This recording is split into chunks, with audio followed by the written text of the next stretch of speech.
Thank you for coming and being on time. And I see a lot of new faces that aren't normally here for CE, so that's great. How many of you are not realtors? So are you members of the community or you're with other affiliates? Title and escrow. Title, okay. Yes. Okay. Loan, okay, great. You're part of the community of realtors. Anybody, general member of the public came to here? Because we did open it. Okay, great. And we have 20 or 30 people online as well. So welcome to all of you as we get started today. This is the first session of this type that we've done. We've attempted safety programs in NAR Safety Month in September and nobody comes. So the PD is obviously the star of the show today. So I'm Lisa Martin, I'm your CEO. So glad to have you in the building and attending. So we'll get started. Jennifer is here from Meridian PD, Christy, and Sergeant Scott Frazier is here. I wanted to do the introductions because my son's a SWAT officer, sergeant now, he just got promoted, in Grand Junction, so I'm always pro police. So I told Taylor, can I do that? So welcome, and I'll turn it over to our PD. So thanks again. Thanks, Lisa. All right, so yeah, we'll give a little bit more information about ourselves. Again, my name is Jennifer Bray. I'm a crime prevention specialist at Meridian Police Department. I've been at Meridian PD for, I just had my 4-year anniversary there. But I've been in law enforcement for about 18 years.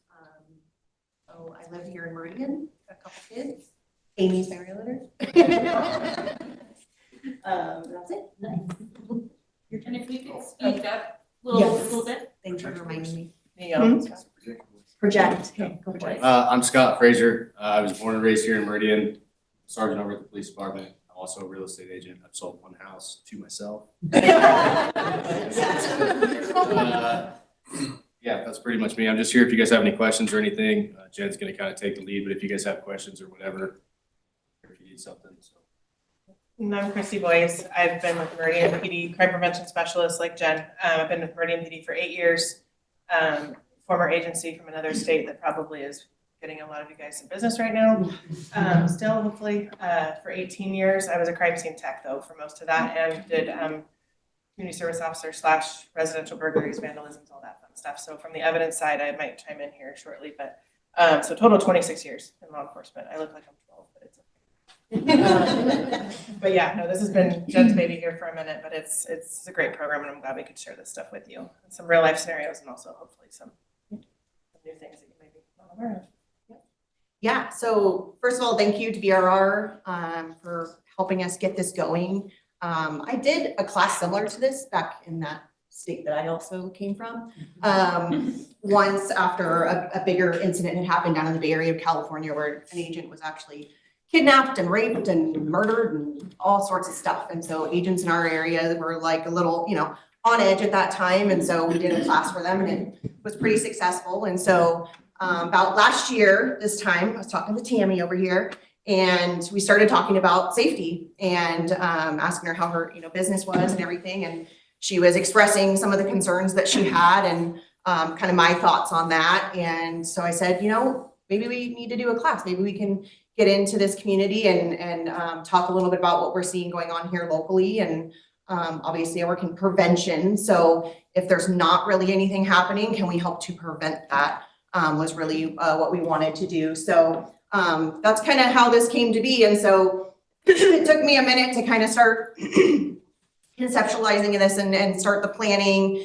And literally the day I pull up on my computer and I'm starting to kind of make a flyer and think about days and times and what we're going to do, I get a phone call at my desk and it's Taylor from BRR. And she's like, hey, we have this agent that had this situation, scam thing. And, we're looking for some information, some safety stuff. And yeah, what do you guys have? I'm literally in the middle of trying to plan a safety class. So I don't know, it's meant to be, right? So that's kind of how we came to be today. So VR handled a lot of this for us, which was super, super helpful. So we're very, very grateful to them for helping us out to kind of get this going. So we're gonna kind of cover a wide range of different things today. Just kind of your basic general personal safety type situations, but then we'll also get into a little bit about, what we're seeing locally.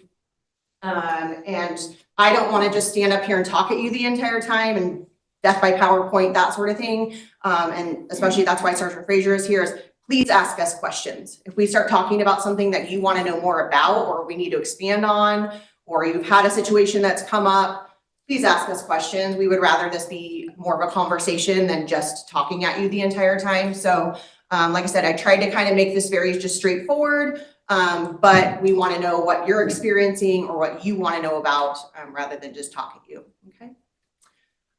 So when it comes to real estate, as a person who works in crime prevention and has for a very long time, I kind of looked at this list of different risks that I guess you could say that you guys take or that you encounter being in your business. And I'm like, ooh, oh, I don't like a lot of those. Meeting with unknown people, right? We talk to kids about stranger danger and those sorts of things from the time they're little, right? Meeting in unfamiliar places, going to open houses alone, right? All of these things wouldn't be things that I would suggest to people to do in their daily, jobs and things like that, but you do them. So I think that's why this is very important. Have we recently had any particular safety type concerns when it comes to agents?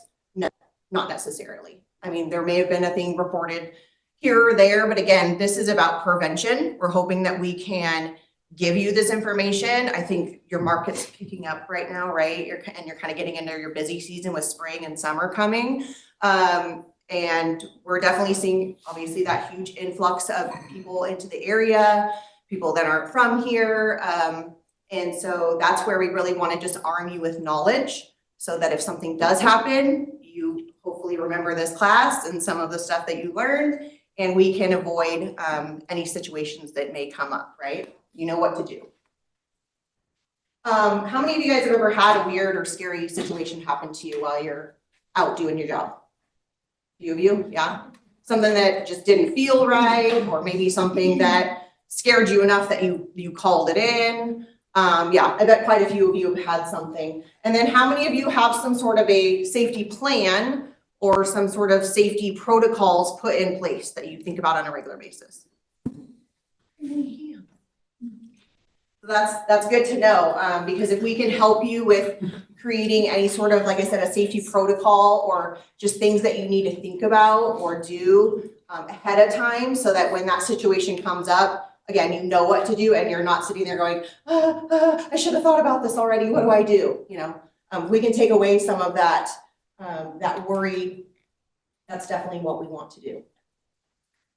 So when it comes to anything that we do, and Christy will back me up on this, anything that we do in prevention, most of the programs that we do at the PD, so for example, Neighborhood Watch, right? Going into neighborhoods, talking to residents about how they can keep their neighborhood safe. Or we do an apartment managers group. So apartment managers from all over Meridian meet with us every other month, and we talk about safety concerns with them because they have their own little cities that they have to manage on their own, and stuff happens, believe it or not, in apartment communities, and they need to know how to deal with it. So we meet with them. We actually just started a hotel group, so we meet with hotel managers every other month and talk to them about, again, what's going on in their hotels, what they're seeing come into the area, all those sorts of things, right? So the key factor in those groups, the thing that we're constantly doing with them is communicating, okay?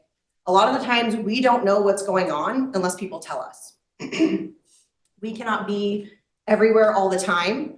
And so we really rely on our community to make sure that we know what's happening, okay? The connection just as far as communication. So like Sergeant Frazier works the street, he works a patrol shift, he may work graveyards. We come in the morning, we read the log, we get a 2-cent version of whatever happened. He may have more insider background, or I might get a call from Tammy the next morning and says, oh my gosh, I was at this open house yesterday, there was this weird vehicle in the neighborhood. Did anything come of that? That's where the kind of communication tie gets in the full circle. We're not saying call us in the emergency or in the weird feeling necessarily, but also all those dots need to connect in some form or another. Like I might reach out to him the next day and be like, I don't know, Tammy got a hold of me about this weird thing that went on last night. in the neighborhood while she was closing down an open house. Do you know any, like, we all communicate and you guys can use any of those facets of that system. Does that make sense? Like a big circle. Yeah, so we're constantly communicating. Our officers brief every day, and they do that for a reason. Like she said, we get a log every morning that's emailed out to everyone. We start combing through that log so that we can get, we're only there 40 hours a week, and four days a week. And so we can't possibly know everything that's going on 7 days a week, 24/7. And neither can officers, right? They're on there for their shift, and then they go home and they unplug from what's going on. And so if something happened on a Monday, but they don't start their shift till Friday, they still need to know what happened on Monday, because over the weekend they could run into something that's gonna, again, kind of circle back, something that happened that they really need to know about, or somebody to look for. Right? So communication is huge for us, and it should be huge for you as well. It's the whole theory of see something, say something, right? That is a term that a lot of people know for a reason, because it's very important. Again, school safety, right? Have there been threats in schools? Yes, absolutely. We end up knowing about them because kids communicate with us, staff communicates with us, right? So that's a lot of the times the way that we can prevent things from happening or help people is if they communicate with us. So we'll talk about that a little bit more when it just comes to like safety and some of the situations you're in. But just always keep communication in the back of your mind. Something that we hear from a lot of people when we go out to events or we're doing meetings and things like that is like, oh, I didn't want to bother you. I didn't think it was that big of a deal, right? I'm sure everyone in this room probably pays their taxes, right? You pay for our services. So in that case, I don't care how big or small. If something in your brain tells you I should probably tell the police about this, just tell us about it. And if it's nothing, it's going to be nothing, and we might not need to act on it. If it's something, then obviously that's incredibly helpful to us. But we always need people to communicate with us because, again, you're our eyes and ears in the community, especially you guys when you're in probably several different neighborhoods throughout the day and things like that. You're constantly traveling around our city. That's really important to us. Neighborhood watches, we emphasize that a lot because somebody's like, yeah, I didn't know who that suspicious guy was walking down the street. Well, it might be 3 streets over that the same person or a different person saw the same person, thought the same thing, didn't do anything. 2 streets over, same person thought and didn't, but that never got resolved because nobody ever said anything about it. So that suspicious person was never even communicated. I mean, her and I probably, and him, as far as being in law enforcement, any car that's weird on my street, it usually ends up like, it's usually not a real estate agent. It's usually somebody doing like their inspections or their, I don't know what they're called, the same houses are for sale. What? Appraisal. No, you know what I'm talking about, the guy. Appraisal. Appraisal. I literally had a communication through a roll-up window with an appraisal guy on my street, and all I wanted to do, I'm like, roll it down. I'm like, what are you doing? He's like, he's taking pictures of my neighbor's house. I'm like, how hard would that have been for him to roll down the window and be like, I'm just taking pictures for an appraisal? It's like, hello. But I know I have people in my neighborhood who would just see that and just be like, oh, I'm not telling anybody. So it's, even with you guys in different neighborhoods see different things. You may see something that she saw the same day in a similar neighborhood at an open house or something, in and out. But nobody knows unless somebody said something. You're probably cringing right now. Question. Yeah, so to start this communication, is it just calling the non-emergency line and kind of just? So there's all sorts of different things that we're talking about, right? So whether that's communication amongst your real estate community, maybe you communicate something to BRR because they have a really widespread network of communication built in, right? Or if it is the simple, I'm out somewhere doing something happens and I think I need an officer, what are your options for that? Calling dispatch and things like that. I'll get into it a little bit more later. And then like Christy said, her and I, we're only in our office 40 hours a week that we work, but if you guys need to give us a call and run something by us that happened, you can do that as well. And really, we're talking about Meridian, right? But this is across the board. I'm sure you don't all just work in Meridian, right? Treasure Valley, kind of law enforcement in general, right? Most of your local law enforcement agencies, we work pretty similarly. So when we talk about, Ada County dispatch and stuff like that, yeah, there's Canyon County dispatch, so there's lots of different options out there. And I'll take a deeper dive into that in a little bit and calling dispatch and things. Yeah. So just as a suggestion, years ago in a different area, I went through a class that was put on by the police department, and it was really helpful for realtors. And I think it was actually a CE class, a continuing education, but It was about looking for the telltale signs of crime. And one of the big takeaways I got from that was the things that you would spot, like with if there was a meth lab. You know, some of those kinds of things. And so maybe something to put out to our community, because like you said, we're in more homes and communities than just about anybody else in the community. And when you spot something, we may not even know that we've seen it, but with some guidance from you guys about what kind of things to look for. I'm always kind of on the lookout for that, you know, and I always think of like the stained coffee filters, you know, that kind of stuff that you guys look for meth labs, you know, that kind of a thing. Yeah. Would be really nice, because I found that incredibly helpful.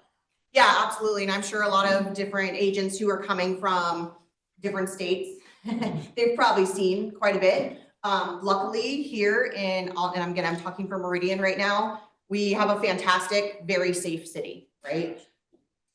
Coming across the meth lab, probably very rare, but can you still know some of the things that you need to look for? To, you know, spot certain things to make you think a little bit more or to make you take a second look. Absolutely.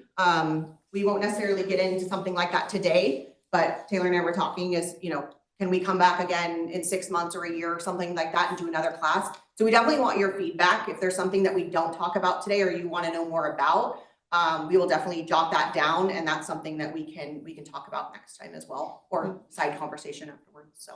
Those are training topics we cover in a lot of like the apartment managers and the hotel groups and stuff. We've had the coroner's office come talk about what does it look like when there's a dead body on your thing. Human trafficking is, I say a new trend, but not really, but it is here. And so we had somebody at an apartment manager's, one of their maintenance guys goes, I got a question. All the bedroom doors have locks on the outside. It's like, I just thought that was weird. And there's multiple mattresses in every room. And multiple mattresses in closets and in rooms, which when you guys are doing your walkthroughs in an open house, again, I'm going to keep relating it back to you. Does that even look weird to you? Or do you go, okay. I mean, I know I moved into a rental house at one point many years ago and there was a lock on the outside of the closet door.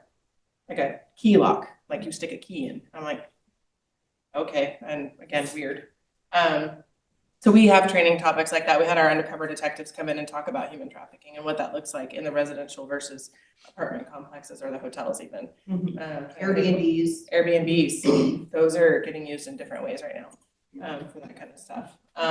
So we do, that's definitely something to let us know, and I'm making notes up here too of future training topics.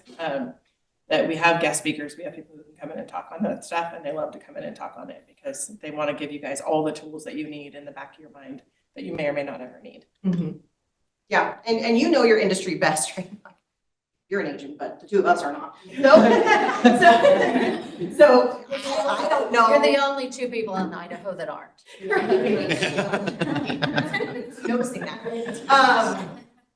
You know your industry best. We do not. So are there things that you're wondering about or you're wanting to know more about that we wouldn't even think of? Like when we started doing our apartment manager group, we ended up, I think we had something happen and we were like, coroner's office. Like, what does an apartment manager do when someone dies in one of their units? You don't just go in there, take the body out, and then you go back to business. Like, there's a process that needs to happen, right? So that's been a hugely popular. And the funny thing about that one, which when we started planning this one as a crime scene tech, one of my first cases I actually had here was a realtor who showed up on an open house and found it was a murder-suicide. He showed up, the house was impeccable, so probably could have still shown the house, honestly. Just not the master bedroom. Still doing that. But it was one of those, when I showed up, I was like, are you kidding me, right? And then the for sale sign's out there, the realtor showed up, unlocked the door, walked in, and there's husband and wife in the bedroom, both of them deceased. And he was like, it was just, you wouldn't think you encounter that, right? But I was like, oh, I haven't seen this one before, this is fun. So yeah, when we were talking about this, it's like, it is little things that could delve into your, like the coroner's office might be just interesting. I mean, obviously you're not going to still open your open house, but, the real estate agent did ask, he's like, so if I reschedule this, like how many days, like, I'm like, you're froze. Yes, it's just changed a little bit. I go, no, just replace the carpet, it's fine. Bleach. It's great. So yeah, but it is something like that. When I got here, I was like, okay, that's one I hadn't seen. And, but it's, yeah, so that you may think coroner's office, we don't need to know that. Maybe you do. Yeah.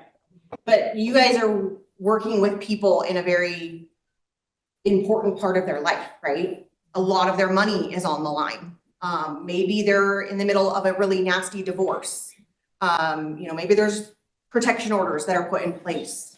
There could be a lot going on in people's lives, and that's why they're needing to sell their home or relocate or something like that, right? So some of your clientele sometimes could come with a lot of baggage. And, just kind of realizing that and knowing how to deal with what could potentially happen with your client, I think is important for you to know, right? Because it can affect you as well. Okay, so here's just kind of, and I kept this presentation very kind of high level. Like I said, just kept it simple for today. But we will, as you ask questions or you want to know about things, we can dive a little deeper. But I thought when thinking about kind of topics of discussion, what would be those things that you guys would be most interested in? So this is a little bit of what we'll get into. First and foremost, situational awareness. I think that's extremely important. I think for the three of us, we probably have this very much just built into our everyday lives. I don't go into a grocery store, a restaurant, really anywhere, right? Without being very aware, probably just because of what we see and hear and do on a daily basis. That's always on our minds because human beings continue to just surprise me every day. And the things that they do, the situations they get themselves involved in, and the acts that they take upon other human beings and all that stuff. And so I think being aware is something that is incredibly built into us. And so we want to just kind of build that into you as well. Very important. But in a nutshell, it's the ability to be aware of your surroundings. And then what do? How do you respond to things? You need to know that. Because again, you don't want to be in the middle of a situation and then it's that, oh crap moment. What do I do now? We're hoping we can give you a little bit of some tidbits of information today. And that if you are put in a situation, that's going to pop into your brain and you're going to know what to do. I think that's really important, first and foremost, for everybody to know. So how to improve some of your situational awareness? Be present. And again, pay attention to your surroundings. No matter where it is that you're going, like I said, grocery store, your kid's school, a restaurant, just taking that moment to pause and look around when you're entering a new situation with different human beings, or even if you're somewhere completely alone and by yourself, entering a parking lot that's dark and you're the only car out there and you're about to walk into that situation, taking a moment to pause and look around. That can be incredibly important for you, okay? And using all your senses as well can be another huge part of that, to being observant to things that are happening. The nonverbal cues, smells, right? We've got all these senses, use them. And if one of those senses pops off and something doesn't seem right, and we will probably talk again and again throughout this presentation about if something doesn't seem right, if you get that little hair on the back of your neck, we have that for a reason, right? So use it, or at least notice it, okay? I'm not trying to make you paranoid, but it's we're our children's worst enemy because we see all this and then you're always asking well, who's going to be there? Where are you going? What do you do? Blah, blah, blah, blah. All these questions come out. And so it's not it's scary, but then it's also we're all very different phones. Technology is unfortunately part of the business, no matter what business you're in. And it does make I catch myself all the time. I'm sorry, what?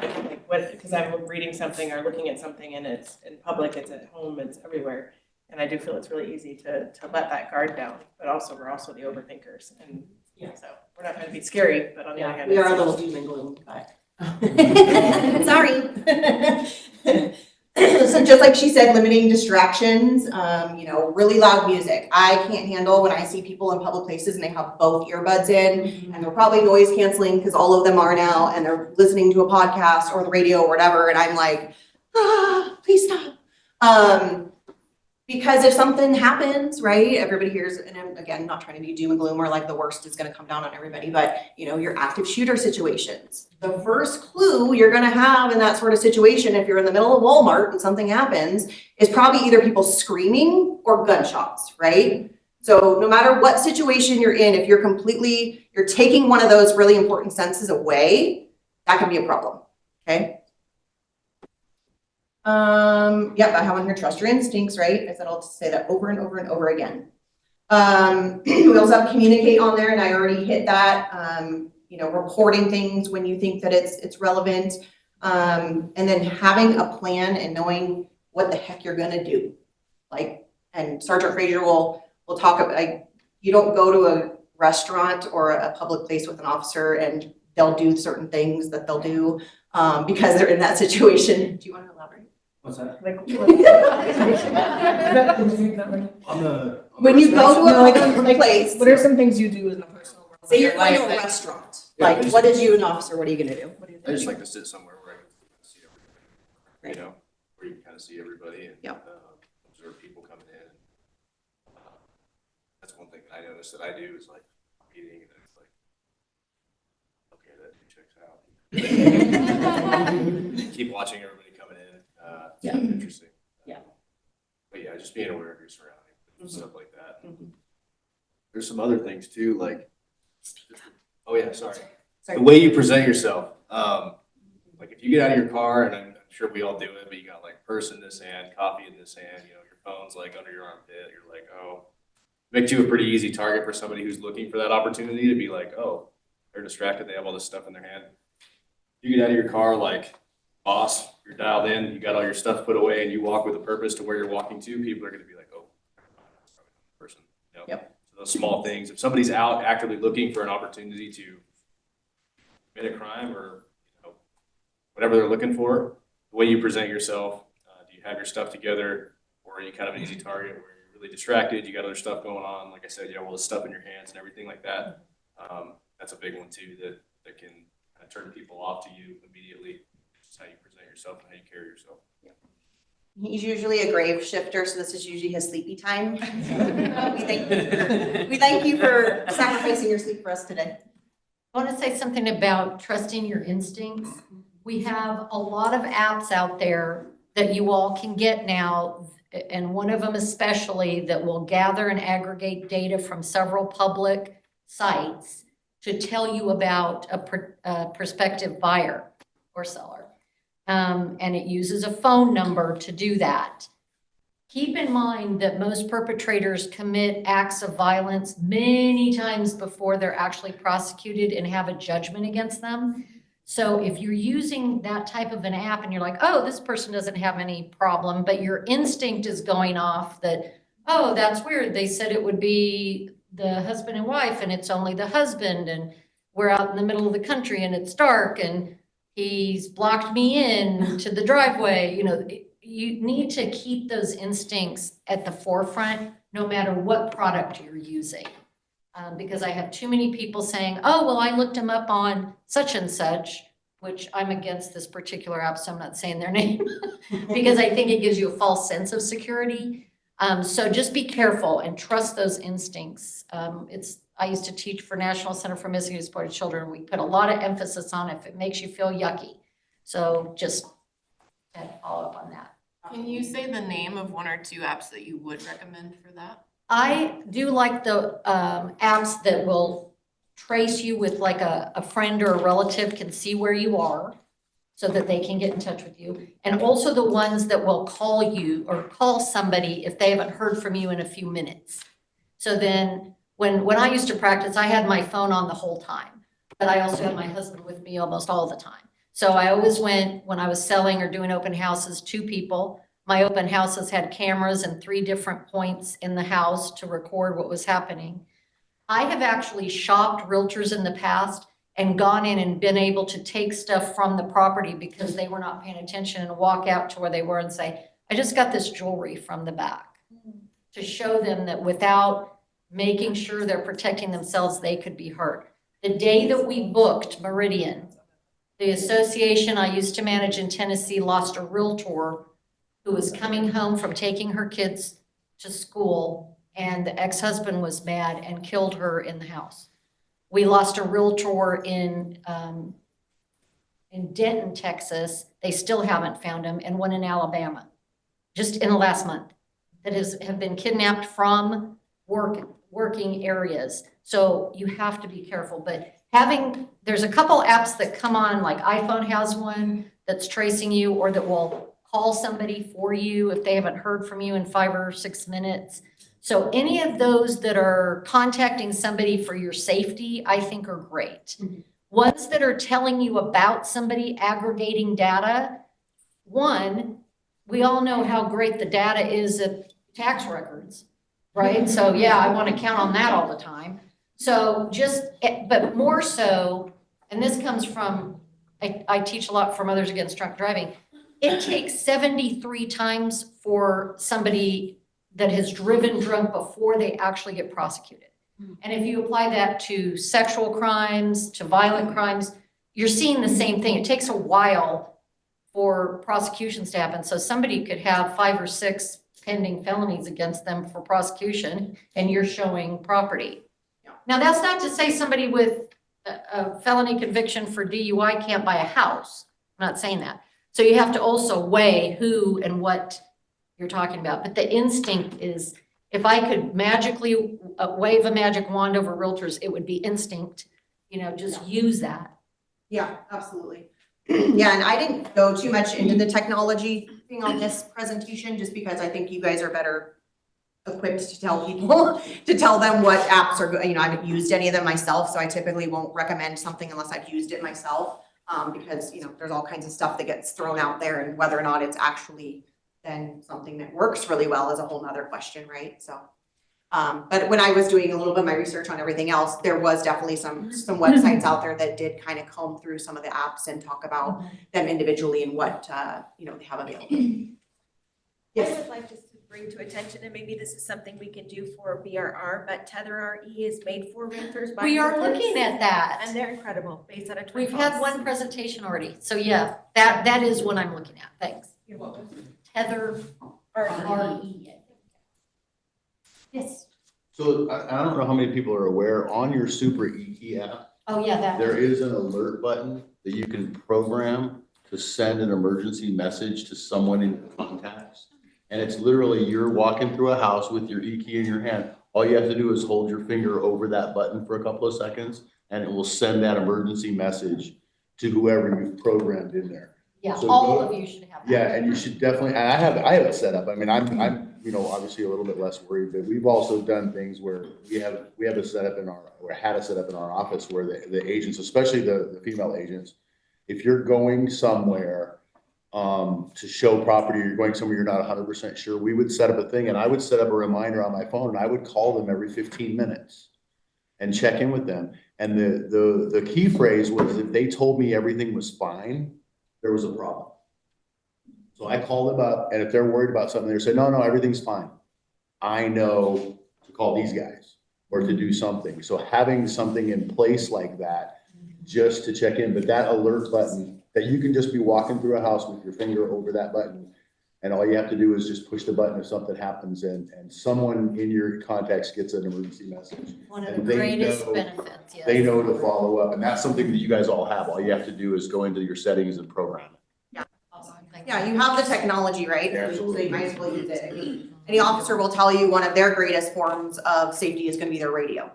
Yes, they have a gun and they have different tools and things like that, right? But their radio, the ability to get others to pay attention to what's going on, is a huge part of their safety.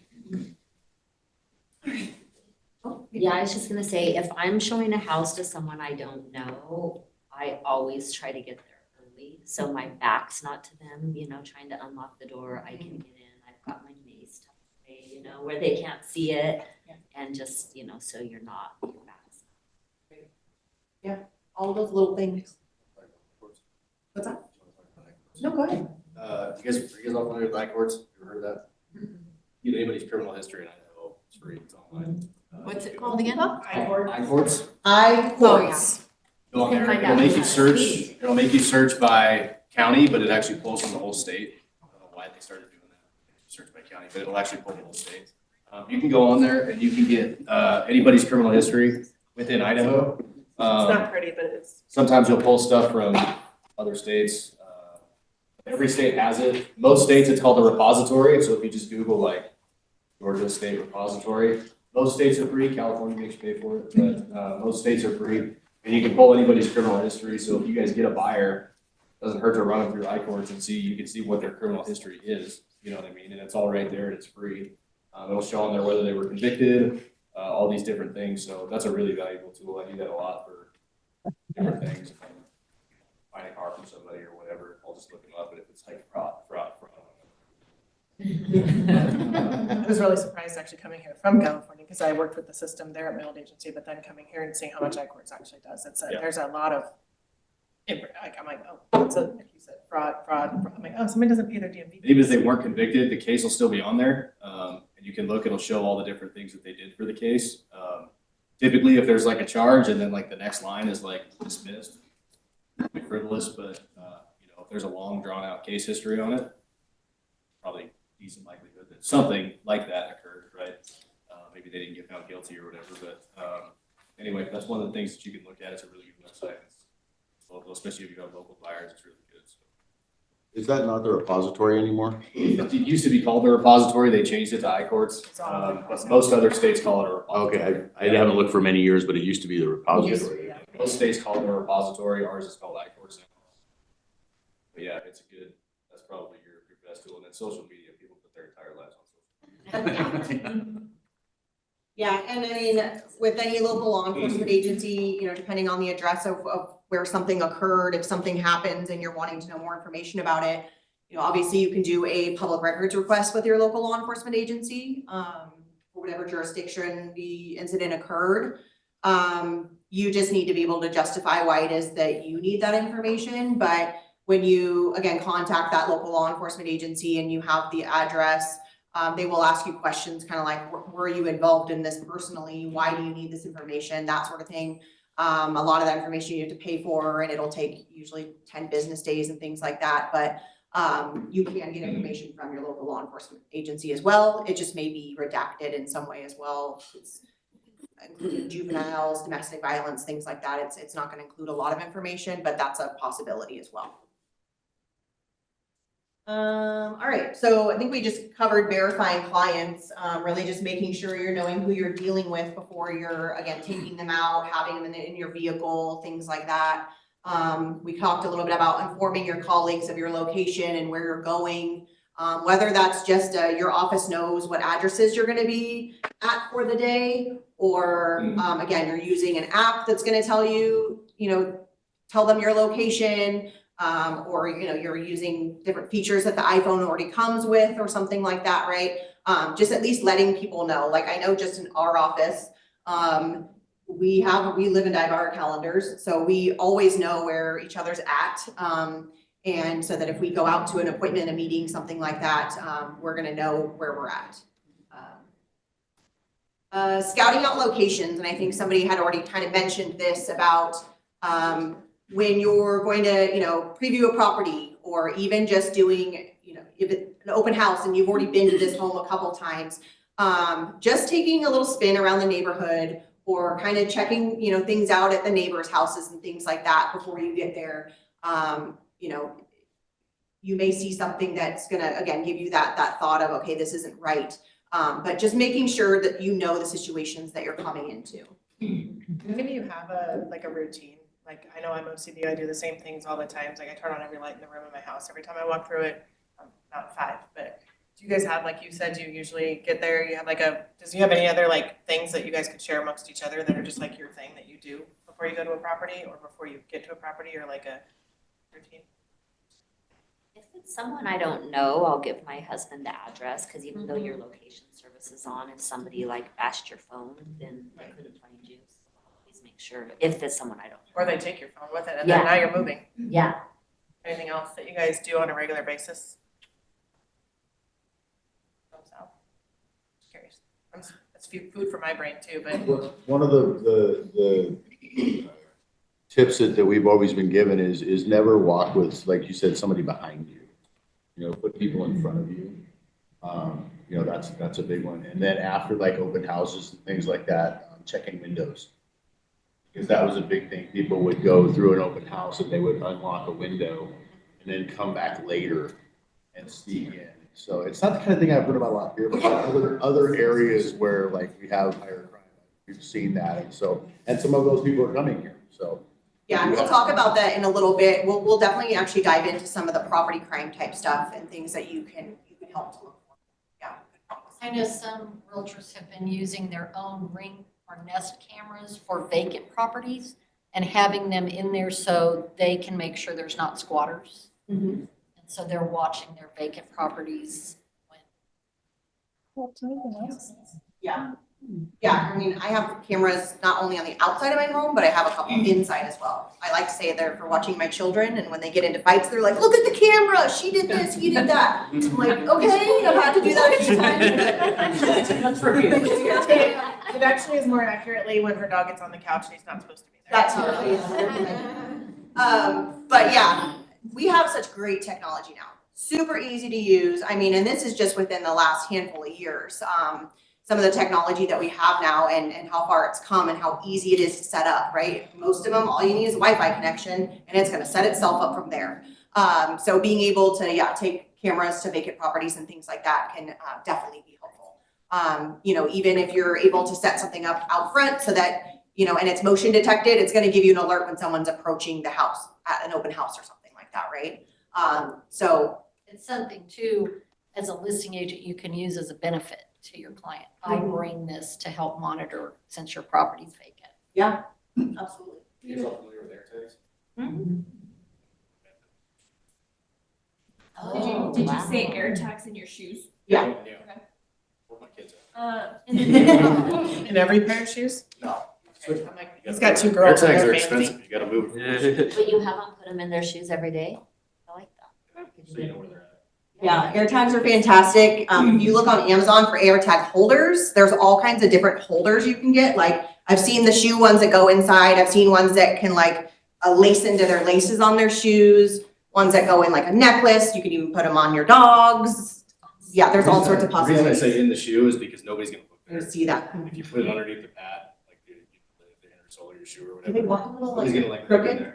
there. You guys should put in your shoes when you're shopping If you carry it on property. like your neck or keychain or something, it's easy to see and people are like, oh, it's an AirTag, and toss it or do whatever. It's in your shoe, nobody's gonna look there. Right. Especially for kids. Nice.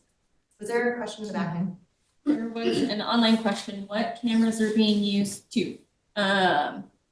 What cameras are being used in open houses, those that mentioned it? And then another question, will there be another class on this subject? If so, when? The cameras in particular? Is that class I on think cameras? like the prepping of, Gotcha. Okay. yeah. Just so- So again, so many possibilities out there nowadays for cameras and things like that. I personally use Ring just because they were kind of one of the first ones on the market. I was given a Ring doorbell to try out and tried it and really liked it. So then I ended up getting the cameras that go along with it. That necessarily that's the best product or anything like that. There's a ton of YouTube videos out there of people, you know, doing the like comparing of different brands and things like that. You know, Costco a lot of times has really good sets of cameras and things like that that you can get, you know, your bigger brands or your Rings in your Nest and Wise is another brand that's pretty popular. It's like you can get them on. Blink. You can Yeah. get them on Amazon pretty cheaply, and some of them you can just take the little square with you and it attaches to like a hotspot on your phone. What's that called? Wise. Oh, yeah. I have a neighbor that has both them inside and outside of his house, and he likes just they're inexpensive. I will tell you, by the end of 26, there are algorithm apps being added to all of those camera products that are recording and keeping data when you're talking. So if you have them inside your house, I just had my husband move them to outside. Like, you know, I'm like, I don't need the internet knowing what I'm talking about at home because it might be about realtors. Just saying, like. I have the So same thing in just- my house. My son actually disconnects our Alexa every time that me and my husband go somewhere, just because he goes, I swear, either you're listening or they're listening, someone's Yeah. listening. I'm like, you're 26 years But old. it's you work for the a, government." it's You don't think they already know? so the app's gathering the data, analyzing it, and keeping it. So if you're talking about certain shows you watch or where you're going, it's knowing all of that. And what makes me nervous about that is if you're talking about a vacation and when you're going and that's somewhere out in a cloud and then somebody hacks it, you know, so just keep that in I mind. mean, we all have these things that are listening to Yeah. us all day, right? Even if you turn that feature off, you know it's still listening to you, right? Our TVs are, I've even heard of like vacuums that now have like listening pieces in them and all. There's just crazy stuff out there, right? And a lot of this can be overwhelming, right? Especially with AI and all that. And yeah, with AI, I don't even know what to tell you about that, but. But yeah, you just have to be aware of what's listening and when, and the situation that you're in. And I know for like walking houses, I think when I bought my house, we went into a few houses and you were like, cameras. I'm like, oh yeah. Don't say anything. I shouldn't be like, I love this house. I'm gonna pay anything for this. Right. You know? But, Worst nightmare. yeah, and that was just like 7 years ago. And I feel like that was kind of like the cusp of when a lot of people really started getting cameras in their house. So it can help you in the safety aspect too, right? But then you always gotta remind your clients, you know, gotta zip it until we get outside, and not really give away too much information, so. One of the things that we get asked a lot about is, should I take a self-defense class? Or where do I go to take a self-defense class? Like, you know, what options are out there for me? Should I carry a weapon? Our basic answer to this, no matter what, is always gonna be, if you wanna learn self-defense and truly know what that is, there's absolutely classes out there, but you need to do it on a regular basis. The whole one-time take a self-defense class, go hit some guy in pads thing is just stupid. It just is. Because the thought that you're gonna keep most of what you do in your mind and actually be able to implement it when you're in a situation is highly unlikely, right? So those are more for your just, you know, oh yeah, you know, they're making money off of you basically. So if you're wanting to learn self-defense, go take, you know, your martial arts type classes of whatever, you know, you want to do. Again, there are specialty type self-defense classes for women out there and things like that, but don't just do it once and think that you're good. You need to keep up on it on a regular basis to when then you do that class, you can do some of the stuff without me having to be told how to use it. Yes. Can I speak briefly to the tools as well? Yes.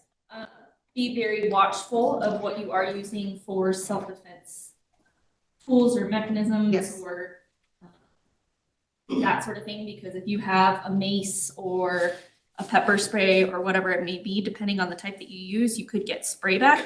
Yes. And while you're debilitating them, you are very likely possibly also debilitating yourself. So be very watchful and know what your specific tool has for risk for yourself as well.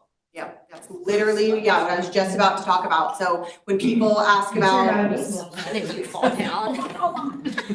when people ask about carrying weapons, for some reason, when we go to like older communities, they all want to carry a gun. I don't know what that is. I'm like, probably not a good idea. But when people ask us about weapons, right? And again, the kind of blanket answer we give them is that if you're going to carry something, for one, you need to know how to use it properly. You need to be comfortable with it, and you need to be ready for it to be used on yourself. Because if you can't keep hold of that weapon, it's going to be turned on you. So you have to be ready for that situation, okay? So no matter what it is, again, a less lethal, something that's just going to shock someone, or a firearm, got to be ready, got to know how to use it in that high pressure situation. Okay. Sergeant Fraser is a great example of all these tools that he has on the belt, and how often, I mean, how much training do you have on all of these tools? And how often do you really actually use them in your job? Like, I mean, that's a perfect example of. Weapon retention is huge for sure. I think the retaining of Really loud. I'm just talking very much. Weapon retention is big. If you have, like she said, if you have a weapon, there's a lot of misconceptions with weapons too. Pepper spray, not instantaneous. It's going to take 10, 15 seconds for that to take effect. A lot of people some people are immune to it. It just doesn't affect them. Oh dear. I'm not one of those people, but it doesn't affect some people. You can also fight through pepper spray. Question for the class. How many people in here think tasers make people unconscious? Make people what? Unconscious.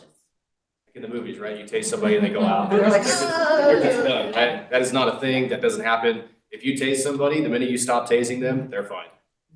Tasers are kind of worthless in a sense. Most of the self-defense ones, because they're handheld, ours shoot probes. I don't carry a taser, but ours shoot probes. And so once it's probed into you, I can stand here and just keep, you know what I mean?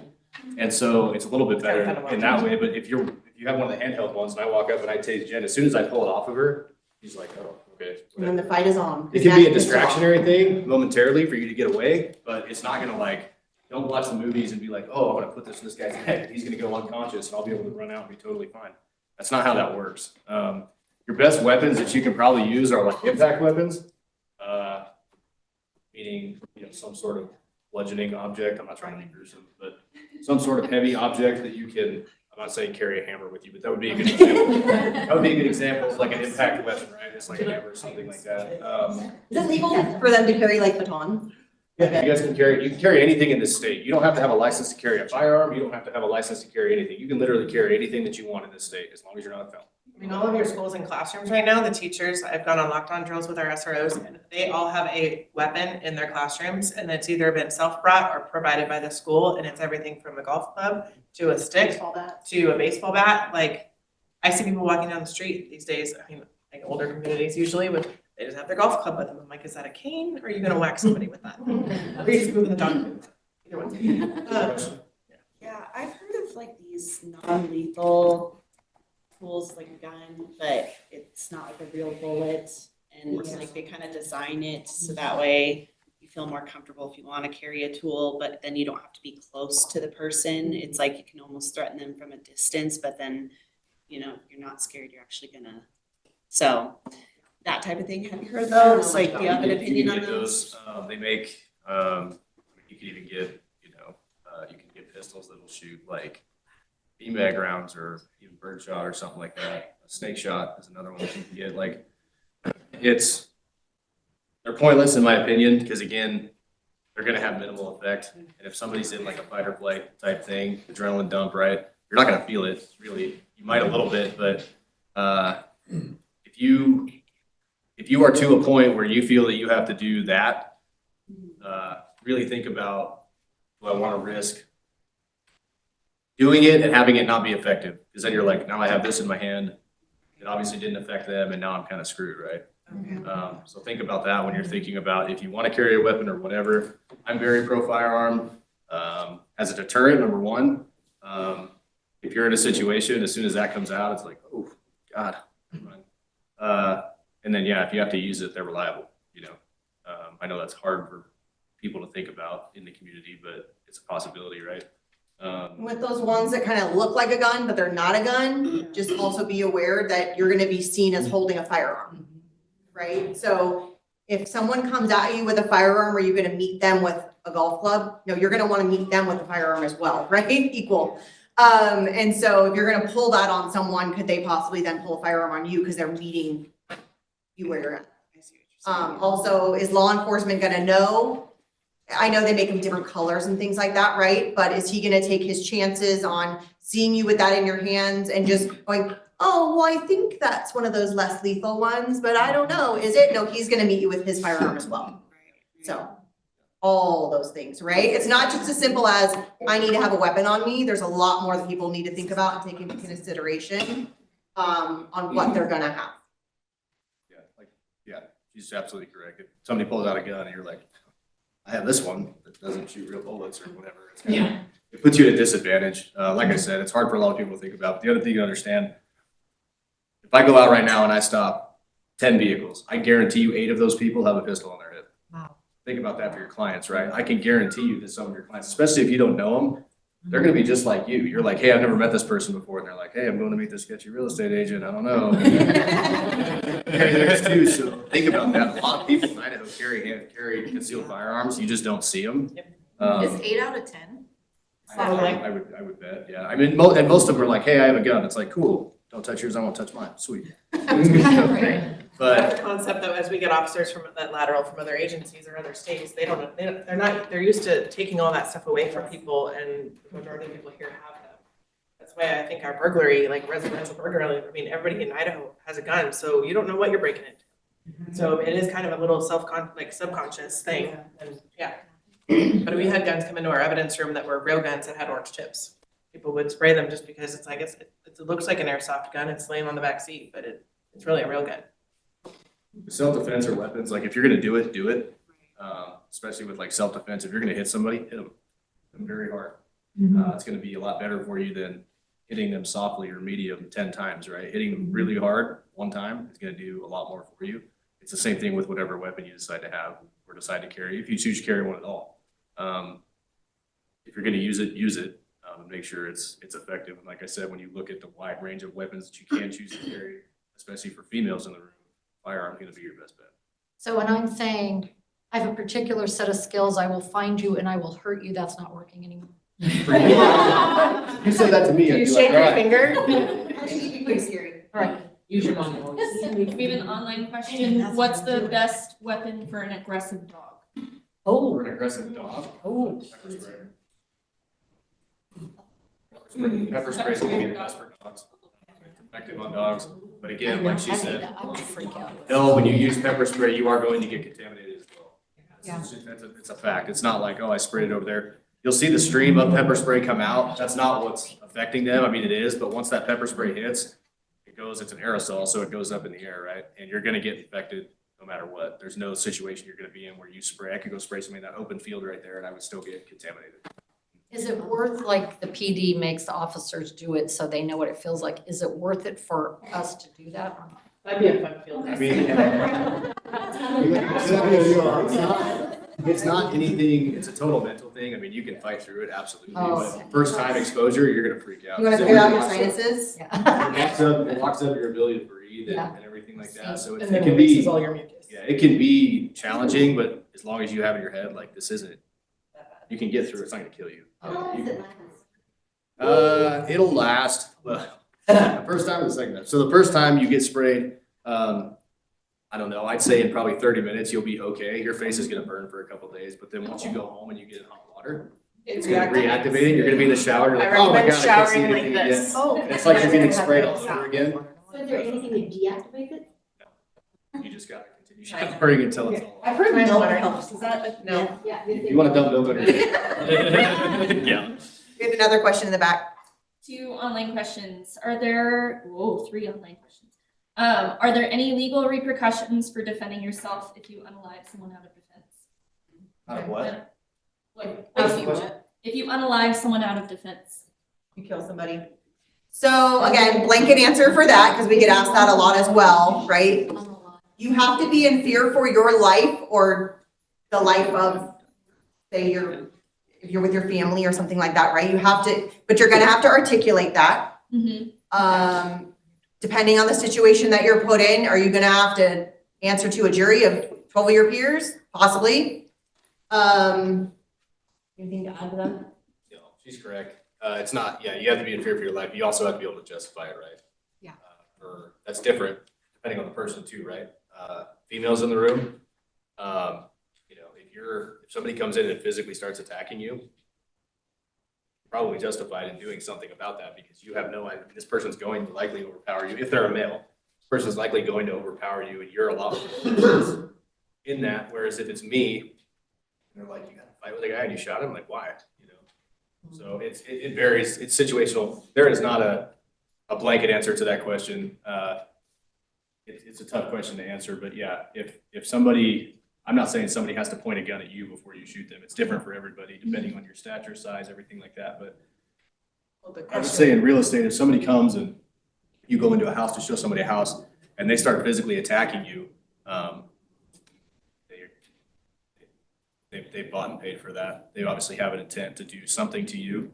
And if you feel like you're being overpowered or can't defend yourself or whatever, you have to do what you can do to defend yourself. Especially, like I said, if you're a female, you just have to make that decision. A lot of the concealed carry classes that you go to here locally, if you choose to take one of those, you don't have to. Anybody can carry a gun in the state of Idaho. But if you do choose to go to a concealed carry class, they have a legal portion that will be taught by an attorney who will tell you the ins and outs of that from the legal side. But yeah, what I can tell you is if you feel that your life is in danger, you can testify. So be it. Better like shoot them in the leg or something? No, if you're gonna shoot somebody, shoot. Classes. If you need to shoot somebody, Yeah, shoot they them. come up in the classes that he's talking about. That's when I took one when I first moved here. The questions that were coming out of the crowd were interesting about people not even defending themselves in their own homes. The questions we get at Neighborhood Watch in reference to this is like, can I defend myself? Can I defend this? I go, yeah, but you can't really chase them down the driveway as they're running away from you and like justify shooting them in the back. So there's all these different like scenarios. Every scenario is going to be different. I was baffled by the amount of people that wouldn't even raise their gun pointed at somebody in their dark house while there's a perpetrator in there that you don't know. And they were like, I don't know if I would point it, because I don't know if you're gonna ask him to leave? Like, is this gonna become a conversation? Like, that's a decision that's made at that How point. many of you guys have ever been in a physical fight? So, or, somebody's attacked you, right? You don't know how you're physically and mentally going to respond in that situation, usually until you're in it, right? A lot of us may think, I'm a badass, and like somebody attacks me and I'm gonna handle them, right? Other people are like, oh, hell no, I'm gonna run away and I'm gonna try to get out of there as fast as I can. Because you don't know until that situation happens, again, mentally, physically, what's going to happen. This is why they train on this all the time, because they mentally and physically have to be ready if something happens, right? They have to know how they're going to react. And if you've never been in a fight situation before, you've never had someone come at you, you have no idea how you're gonna react in that situation. If you're gonna cower and turn into yourself, if you're gonna wanna run away, if you're gonna be full on back at them, you do not know. So that's why, again, when it comes to anything self-defense, take classes all the time. If you're gonna have a weapon, use it, know how to use it, know its strengths, know its weaknesses, know what it does. The whole like shoot him in the leg, shoot him in the hand. We hear that all the time with officer involved, right? Why didn't they just shoot the gun out of their hand? That's in the movies, that doesn't happen. Like, you people that are incredible marksmen, that's in that sort of situation, like it's highly impossible. So, yeah. I'll go ahead and coordinate a self-defense class at the Jiu-Jitsu place next to Home Depot. Yeah, there you Team go. Moreno. So if anybody's interested in that or wants information, I'll go ahead and coordinate it. Yeah, and go check it out, see if it's something for you, see if you like that type of, Because I've done one there. I'm connected with the owners there. So I think they'd be willing to do that. yeah. Our chief is very a proponent of jiu-jitsu. He teaches it as well, and he Yeah. says it's one of the best like martial arts that you like can understand and know and you can use. Yeah, there's a lot of not good ones too, like jujitsu is great. Krav Maga, you guys ever heard of that? It's trash. So anyway, I'm serious, it's not effective at all. It's not effective at all. Next to Home Depot. It's a waste of money, you're gonna waste your Oh, time. okay. It's behind the Children's Museum, so I'll go ahead and try to.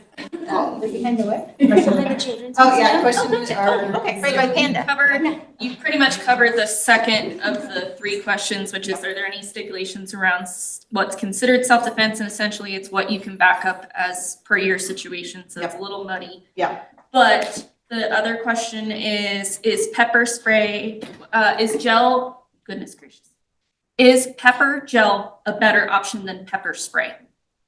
I'm not familiar. Yeah, probably. It's gonna be a little less contaminant, it's gonna be less contaminative to the whole environment. let's blow That's that. also gonna stick on them. It's like the spray, obviously if you're running or doing whatever, it could come off. And it's gonna be a little bit more, the gel sticks to you a little more. It's gonna be potent that way. But any spray is gonna be good though, for the dog situation, or, I mean, they are effective, it's just for specifically speaking to you guys of what could potentially come across, I don't think pepper spray is probably the most effective tool for you to carry. We had one over here and then one over here. A quick question. You said that you don't need a concealed permit to have a gun under your seat in your car, Anywhere, anywhere? in your person, in your car. Why would you get a concealed? Some people do it just to have there's different levels of training classes you can go through, and a lot of people have never shot a gun before. So they'll go take this class, and that class is to get you your concealed weapons permit. The other thing with the concealed weapons permit, if you guys travel a lot, I don't know if you guys are licensed in multiple states, but if you travel, that license, like Oregon, you gotta have a license. I think Idaho is probably one of the only 50 states where you don't have to have Very few anything. left. That's Most why I did states, it. even Florida requires you to have a license. Now, Florida's license is reciprocated, I think, in all 50 states now. However, most states require you to have some form of a license. Idaho doesn't, so if you're just here, don't worry about it unless you wanted to get the training. But if you needed to go to Oregon or Washington to show property or wherever, you're gonna have to have a license. Class.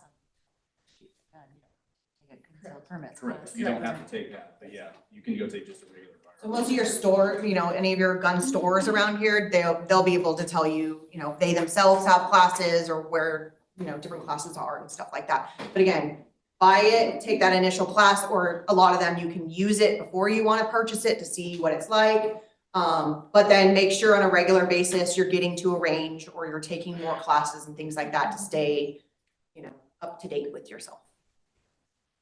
So it sounds like any pepper spray, mace, they're all the same. Anything that you spray at someone like that, it's gonna come back at you, right?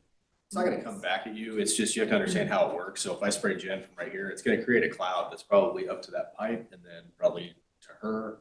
Way past So you're this gonna wall. get some residual. That cloud is gonna be, it's an aerosol, so it's gonna come, you know, it's like, I don't know if you guys have ever sprayed like Sprinkler Febreze, spray and- Febreze in your house, like, Yeah, you know, it goes everywhere. And so it so might knock you down. or you may might- not get contaminated to the point where you're like jammed shut, you can't open your eyes, but like your eyes are gonna start burning, you're gonna have a hard time breathing. I'm not a huge fan of like, hey, when I go on scenes, they're like, we pepper sprayed, I'm like, No, we're all over it. you know, so it's just one of those things, you just have to know that using it. I'm not saying it's not a good tool, it is a good tool, you just have to know. I mean, pepper spray is pretty cheap, go home and spray it in your backyard, spray it at something and then stand there and you'll be able to feel like, oh, I am getting a little bit of it. And then if you sprayed somebody and that just pisses them off, and then they're gonna come at you. Even more aggressive. Would you guys walk us through a scenario where it would be a good plan so that we can try and give time for you guys to show up instead of doing things that might get us hurt or make them angry first? Is there Yes, that's something gonna be that- next. Perfect.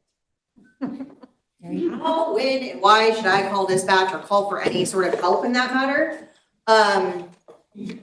So again, this is gonna be up to the situation, what you're feeling at the time, what you're experiencing. Again, first, how do you call dispatch? Does anybody know the Ada County dispatch number? You have it programmed in your- How many of you have it programmed in your phone? Okay, It's on Google. but do you wanna take the time to be like, Google, okay, what's Ada County dispatch number, right? Yeah, stick it in your phone, so it's Ada County dispatch, I should have put it on the slide, sorry. 208-377-6790. There's magnets over there actually that have it on it as well. Yeah, we've got some info over there and we'll talk about that. So you need to know how to call, right? If you're in Ada County, that's the number you're gonna wanna call for an officer. Whether that's just you've experienced something and you feel like you need to talk to an officer over the phone, they can do that. They don't have to come to you. You can just request that. Or if they need to actually come to you, but have that, I have it in big bold letters on my contact dispatch. So if something happens, I literally am just pulling up dispatch and it's right there, to be able to call. Everybody's been, nailed with 911 since you're in kindergarten, right? Or even before that, hopefully your parents talked to you about 911. So 911 is an option, but that's more for life-threatening medical emergencies, things like that, right? Everybody knows 911. But again, just a weird situation is happening, or you feel like for whatever reason you need an officer there, or you need to talk to an officer, dispatch is the route you're gonna wanna go. If you frequent Canyon County or anywhere else, figure out their dispatch numbers, put them in your phone as well, okay? So that you have that readily available to you, and you don't have to like stop and try to look it up. So that's Ada County dispatch? That's Ada County I dispatch. just looked at my phone and it turns out I had that in there as Boise PD dispatch. Okay, so Ada County dispatch dispatches for Meridian Police Department, Boise Police Department, and then all of Ada County. So that's unincorporated Ada, Star, Eagle, Cuna. Do they do Garden City? Garden City, no? Any kind of dispatch for Yeah, Yes, that's what it is, yes. Yeah, and Garden City. So if I was say in Payette or something, and I don't have the Payette number, but I have the Ada County dispatch number, if I were to call them, would they? Sure, be you able can to call help- them and they'll would they be able transfer to you. help me? Yeah, they'll transfer you Okay, so I don't to, necessarily have to go, oh, what county am I in? and- Right, and look it if up. you're not in Ada County. Yeah, they can transfer you.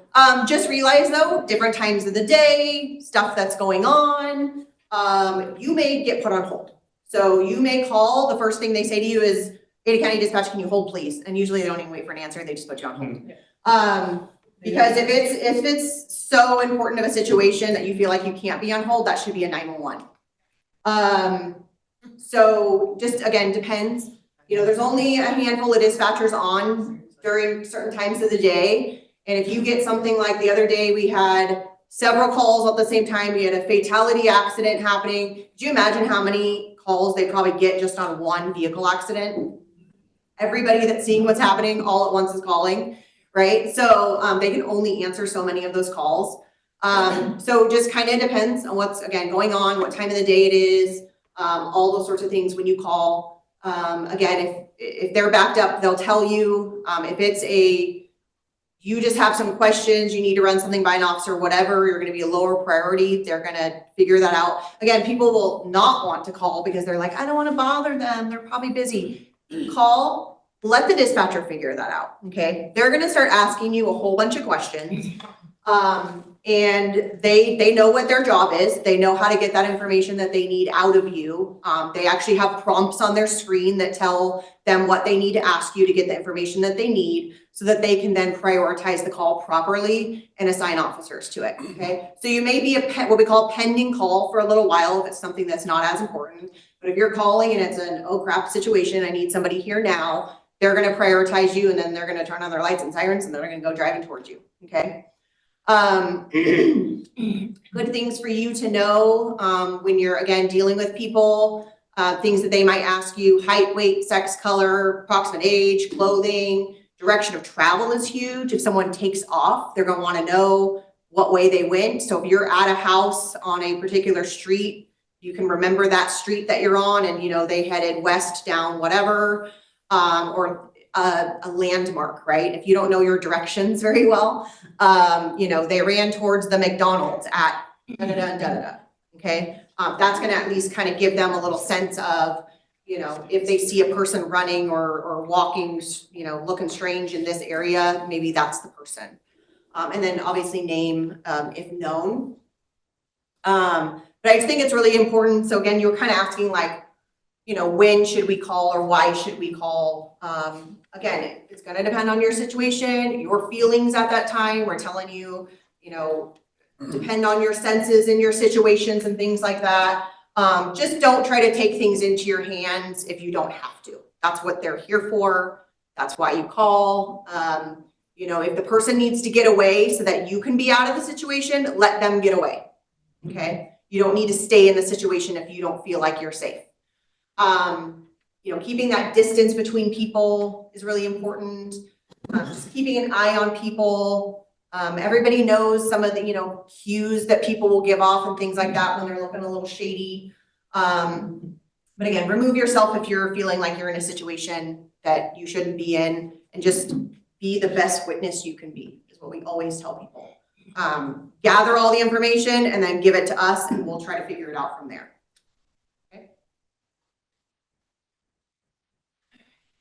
So crimes of opportunity. So we'll kind of switch a little bit here into more of like your property crimes, I guess you could say. So it's really just giving people those opportunities that are going to allow them to commit their crimes. Okay, so we talk about this a lot in our neighborhood watch groups. It's your simple leaving garage doors open, which we have like an epidemic of in Meridian. People leave things out and they leave things open and unlocked. I didn't know if I left my unlocked vehicle in my driveway with my purse sitting on the front seat that it would get stolen, you know, that sort of thing. So we like want to bang our heads against the desk every morning when we come in and we see like a rash of vehicle burglaries that happened overnight in a neighborhood and everybody's like, unlocked vehicle, left laptop inside. Gun stolen. We had like, I think it was in January, we had 9 firearms within like 2 weeks taken out of unlocked vehicles in people's driveways. One of them was an AR-15. It's like, 1, why are you leaving your gun in there? And 2, why is your car unlocked? And It 3, is not your storage. I have these conversations even with my children. But yeah, it's crazy. It's the opportunity. It's like you're making it easy for them. Mm-hmm. Yes. Your garage door open. Garage door open. Yeah. It's been happening since my 26-year-old was back. Yeah. So if anything, please take all of your valuables out of your car every single time. Every time. I don't care how long you're gonna be away from your vehicle. Take your stuff out. Obviously don't leave it unlocked, right? It's all the basic simple stuff, but again, we see this every day. Leaving your car unattended, you know, we don't get a lot of like grand theft vehicle type situations, stolen vehicle type situations, but it does happen around here. But again, it's our community kind of giving them the easy opportunities that kind of come back on us. So leaving stuff out in the open, again, just, you know, you're going around a property and for whatever reason, you need to open the garage door and deal with something or whatever. Don't leave that garage door open and go back inside. Too many times we get they just go up and take a bicycle, or they go up and take a really expensive set of golf clubs, or they love tools and things like that, right? So it's easy, somebody can just walk up, grab and go, and nobody even knows that they were there. until that person goes to get their golf clubs or whatever, and they're like, they're not in my garage anymore, what happened? Yes, thank you for reminding me of that. Yeah, leaving mail in your mailbox for it to be taken, or leaving mail in your car with your address and information on it, things like that, right? Remove it, flip it over, just so that you're not leaving your info out there. But the whole reason, again, why this all works is because somebody has the desire to steal something from you. You're giving them the opportunity and they have the ability to do it. If you remove one of those elements, right, you're not leaving the purse there to give them the opportunity, they can't steal it, okay? So this is just a very simple kind of way of showing with any type of crime, you can reduce the likelihood of something happening if you take away one of those elements. All right, so, and I know we've talked about it a lot already, but we'll kind of dive in a little bit more on staging tips and things like that. So we'll talk about sellers and buyers. We do, and I might as well just talk about this right now. I was gonna wait till the end, but we do have a lot of what I'm talking about today. I kind of based the whole presentation off of this flyer here, front and back. We will email that out as well if you want copies of it. And then the buyer best practices and the home staging tips, we have that all here, and it's basically mirrored in the presentation. So if you're trying to feverishly take notes, don't worry about it. Oops, go ahead. Yes, I did. So again, we talked about some of this stuff, but it's just your basic simple things to kind of keep in thoughts of. And again, this is for staging homes, to kind of remind your sellers the things that they need to think about. And again, we're kind of doing this more from like a law enforcement perspective of what we see. I know you guys want it to be like clean and tidy and pretty because that's what sells, right? But then we're going to think about the in worst case scenario if somebody comes into the home that, you know, isn't necessarily there for the right reasons, what they may be looking at, okay? So hiding valuables, absolutely, you know, the jewelry that's sitting on their, you know, dresser in the master bedroom, that's where they're all gonna go to look for it. Decluttering and just taking a lot of stuff away so that anything that is left behind will be easily noticed if it goes missing. Prescriptions, that's a huge one, right? A lot of people keep their prescriptions either like in a kitchen cabinet or in a bathroom cabinet of some sort. They need to absolutely remove prescriptions from the home. Because if there's somebody up to no good in that home, prescriptions is gonna be one of the things that they're gonna go after, okay? So super important that you remind them of doing that, because a lot of people aren't gonna think about that when they're going to stage their home. What's in these drawers, what's in these cabinets that if somebody opens up, may be something that they're gonna wanna take, okay? We all know that people are nosy, and the cameras have kind of squashed this, but back in the day, between people showing houses and letting people just wander freely through houses, people open drawers and cabinets and closets. We're all like, I'm not gonna be able to fit my stuff in here. Is there enough shoe storage? You know, stuff like that. So just when you think they're not gonna be nosy, they probably are nosy. Yeah. We talked a lot about security already, and keeping things monitored. You know, talk to them about if someone shows up at your house when it's listed and they're not supposed to be there, or I didn't tell you that they're coming, you know, don't just open your front door and let them come on in. You know, if someone shows up at their door and they're like, hi, I'm here to see the house, they need to wait so they can have the chance to then get on the phone and call you and tell you about that situation. They shouldn't just be opening up their door and letting people in. Pausing deliveries so that if they are setting up for, you know, an open house or something like that, and Amazon is gonna all of a sudden show up in the middle of their open house and be leaving stuff on their porch. I mean, we have enough problem as it is with package thefts around here. That, you know, just leaving it right there on the porch when people, you know, they know that the owner is not there and that there's random strangers coming in and out. If you can send your deliveries to, you know, an Amazon, the Amazon lockers or something like that while your house is listed, you know, give them those sorts of ideas, or have them sent to their work address or something for the time being. A lot of you probably already do this, but removing family photos. We're thinking of it more from a security perspective, again, not necessarily from your perspective, but just, you know, so that you're not advertising to everybody exactly who lives there and how many people and all that kind of stuff. And take down their cute nameplates over the kids' heads. Yeah. Remove your safe. So I'm not talking about your like several 100-pound gun safe. I'm talking about like the little tiny ones that people have, and they usually put them like in their master bedroom closet. somebody can easily just swoop that up and walk away with it. So if they're putting all of their valuables, their jewelry, their extra cash, important documents in one of those little tiny safes and they're keeping it in the home, again, people go into closets to look and see how much space is in there. That would be something that they need to get out of there if they have something that's small that someone can walk away with. Your several 100-pound large gun safes are awesome. But again, you're also then gonna be advertising to anybody that comes into your home that you have firearms because you have a They large may come gun back safe. later too. That goes back with your tip you had earlier about checking windows and doors and it's in the thing and it's over there. Is you're also showing them everything that these people have. Or say, you know, anything you walk to your house that you don't want people to know, is there. Like the big safes are a big advertisement that there's important things there. And if they have given enough time, they know there's a bunch of houses, you know, their people have left or they have another open house. There's a section of time where that house is available. They're making mental list too of what's in there. Yeah, we not too long ago had a house that caught on fire. And so that evening there was nobody home and someone came in and did things for themselves. So if they know somebody's not there, they know it's open for the taking, you know, they're gonna go for it.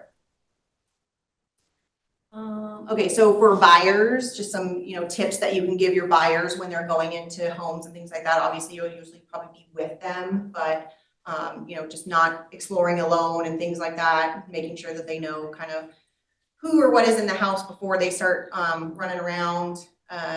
You know, if they walk in and throw their purse or something on the table and then they're gonna go around the house, would rather them take everything with them rather than leaving their valuables, say in the living room, and then they're heading upstairs or something like that. And then we already talked about this as well with negotiation power and not talking about things when you're in the home, knowing that there could be cameras. And then, yeah. Do you have to let people know that there's recording devices in a house? Is there any rules about that? They're coming in that's not their space. So they they don't have the expectation of privacy. Idaho's a one-party state, so you're the only person who has to consent to it. So in some states, if you're gonna call and record a phone call, you have to tell a person like, hey, I'm recording this phone call, or hey, I'm recording you on this. Idaho's a one-party consent state, so if you put the cameras up, you're like, cool, I'm consenting to recording you. We're gonna do this. I'd be mindful about where you put them. Bathrooms and stuff are probably a no-go, because if somebody goes in there and they're like, hey, can I use the restroom over here? That can be, there can be criminality in that, but if you're gonna put just in like the larger portions of the home or whatever, yeah, there's no issue with that. Well, I was always told too, to make it obvious. If you've got cameras that are obvious in the house, Yeah. people are going to mind their P's and Q's. Yeah. Because it's clear that Mhm. they're probably being recorded. Probably better than trying to hide them. Yeah, Exactly. absolutely. People will call us when they're moving into the area and they want to know about kind of what they're moving into or what to expect, things like that. One great tool, and the address to it is on that Realtor Safety flyer over there for Ada County, again, is going to be the Ada County crime map. So if they kind of want to see what's going on in their particular neighborhood, they can pull up, you can really just Google, or again, the address is on there, Ada County crime map, and that's Boise, Ada County, and us. And it kind of just is a map that'll populate. You can zoom in on different areas. A whole bunch of like little dots or emojis kind of will pop up all over the place, and those are particular like incidents that have happened. So they can kind of just get a better idea of what's going on in a particular neighborhood or area. Again, it doesn't give like a ton of details or anything like that. So if they see a dot on there and it sounds like it's something scary, they're probably going to want to question that, but that's really all the information you can get. Other than that, you'd have to do a public records request to get more information on that particular incident. You can find out a lot, like you can just narrow down things and move around a lot and figure out a lot about that area just by doing a little bit of homework and taking some time. I get that website. Idaho State Police has the sex offender registry as well. Crimes of every sex offender. Yeah.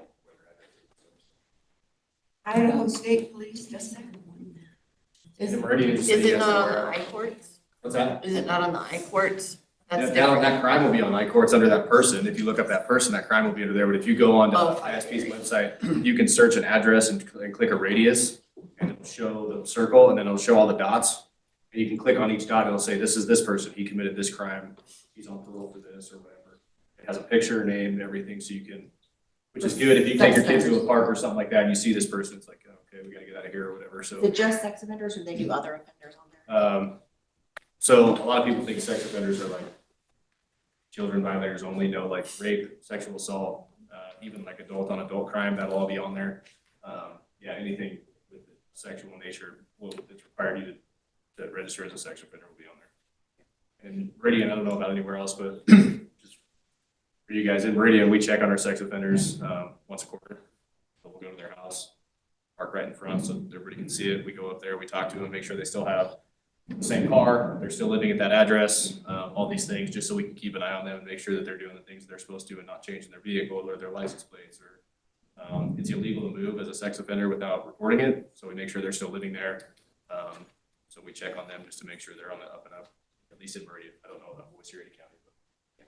Is that on the flyer as well, the website for the sex? No, we didn't put that on the flyer, I but made a note here, though. that can be an easy Google search. So scams, one of the main reasons why we kind of got called about this was a realtor that happened to get scammed. And it wasn't necessarily a real estate type scam, but they wanted to know more information. Scams is that other crime that Christy and I bang our heads against the desk when we see it because they are so prevalent right now. And the amounts of money that people are losing is mind-boggling. Just a $400,000 one the other day.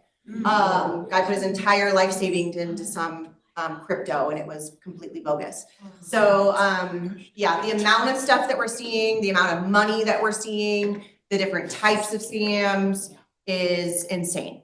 Same mentality. If it seems weird, it probably is. It probably is off. I mean, If it's too good to be true, it's probably not. Yeah. I mean, we used to do the whole Publishers Clearinghouse. And I totally just dated myself by saying that the envelope would come and you won, right? Right. It's the same kind of a thing. Like it's just modern day. Yeah, I have a uncle who's a prince in Uganda who often. Yeah. Actually, I got that next week for $1,400 on my work cell phone. Yeah, so those are legit. Yeah, and people think, oh, it's just the elderly. No, it is everything from your teenagers who are, messing around on social media and getting themselves into trouble, and then people are trying to get money out of them or promising them this, that, and the other, and oh, if you just send me $100, you're gonna get this back or whatever, to your 90-something-year-olds, right? So it is literally every age range you can think of that gets scammed in all these different ways. And people say, well, tell us about the most recent scam, and I'm like, which one? There's so many out there, we can't even narrow it down to just a couple. We do give a couple examples on the back of, we have a whole flyer just on scams over there. And so we do give some examples on there, but I've literally heard of every single type of scenario you can possibly imagine. Okay. So what we like to talk about is more of the red flags you need to look for because they're the common denominators in most scams. Okay. So they're obviously going to pretend to be somebody that they're not because they're scamming you. So usually from some sort of an organization that you're aware of, it might even be your bank, a financial institution of some sort. We get the, hi, my name is Lieutenant Ford from the Meridian Police Department. We just had that one a few weeks back. The IRS, again, all of these different types of organizations that as soon as they say their name, you're going to have some familiarity with it. The next thing that they're going to do is there's either going to be some sort of a problem, and it's usually more of a problem. We don't see as many of the prize ones. We still see them, but it's usually more of a, there is a problem with something with you, usually financial. And then the next part of that is going to be, there's that problem and you need to take care of it right now or else something really bad's going to happen. You're going to lose all your life savings. They're going to come take your house, whatever it is, right? So your naughty pictures. Yeah. So there's a problem and then they're going to pressure you, threaten you in some way with what's going to happen, and then going to tell you how you need to resolve that problem. And that problem is usually resolved obviously with money, and they're going to ask you to pay in a certain way. Now you would think that if someone called you up and you're like, okay, yeah, it's your bank that you bank with, right? And they tell you there's a major problem and that your savings account is going to be completely drained if you don't take care of this problem right now.